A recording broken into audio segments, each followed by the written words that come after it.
Praise the Lord, praise the Lord, praise the Lord. പിതാവിനും പുത്രനും പരിശുദ്ധാത്മാവിന് സ്തുതി, ആദ്യം മുതൽ ഇന്ന് എന്നേക്കും ഉണ്ടായിരിക്കട്ടെ. ആമേൻ. ത്രിയേക ദൈവത്തിന് സ്തോത്രം. ഞാൻ ഡോക്ടർ കുര്യാക്കോസ്. ഉൽപ്പത്തി പുസ്തകം 1-ാം അധ്യായത്തിൽ നിന്നാണ് നമ്മൾ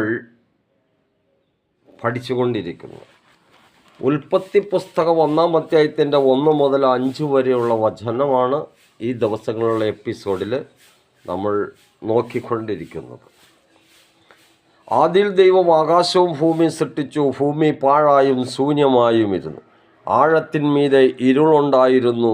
ദൈവത്തിൻ്റെ ആത്മ വെള്ളത്തിന്മീതെ പരിവർത്തിച്ചു കൊണ്ടിരുന്നു. ആഴത്തിന്മേലുള്ള ഇരുളേതാണെന്നും ആദിയിൽ ദൈവം ആകാശവും ഭൂമിയും സൃഷ്ടിച്ചുവെന്നും ദൈവത്തിൻ്റെ പരിശുദ്ധാത്മാവ് വെളിച്ചമാണെന്നും പരിശുദ്ധാത്മാവ് പ്രവർത്തിച്ചു കൊണ്ടിരുന്നു എന്നും പരിശുദ്ധാത്മാവ് വന്നപ്പോഴാണ് ജീവനുണ്ടായതെന്നും ആ ജീവൻ വെളിച്ചമാണെന്നും അത് യേശുക്രിസ്തുവാണെന്നും നമ്മൾ ഈ വാക്യങ്ങളിലൂടെ കാണുവാനിടയായിട്ടുണ്ട്. ഇന്ന് 3-ാമത്തെ വചനത്തിൽ വെളിച്ചമുണ്ടാകട്ടെ എന്ന് ദൈവം കൽപ്പിച്ചു.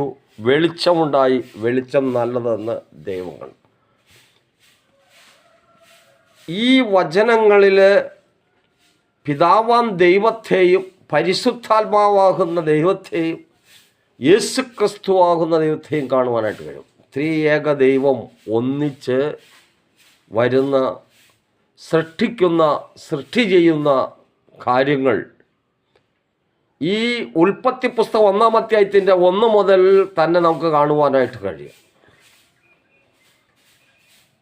പിതാവായ ദൈവം കൽപ്പിക്കുന്നു. God commanded. 2 the power of God. 3 God B light. പിതാവായ ദൈവം, പുത്രനായ ദൈവം, പരിശുദ്ധാത്മാവെന്ന ദൈവം. സത്യവേദ പുസ്തകത്തിൽ ദൈവം ആകാശവും ഭൂമിയും സൃഷ്ടിച്ചു. ത്രിയേക ദൈവത്തിൽ പരിശുദ്ധാത്മാവുന്ന ദൈവത്തിൻ്റെ ആത്മാവ് ആഴത്തിന്മീതെ വെള്ളത്തിന്മീതെ പരിവർത്തിച്ചു.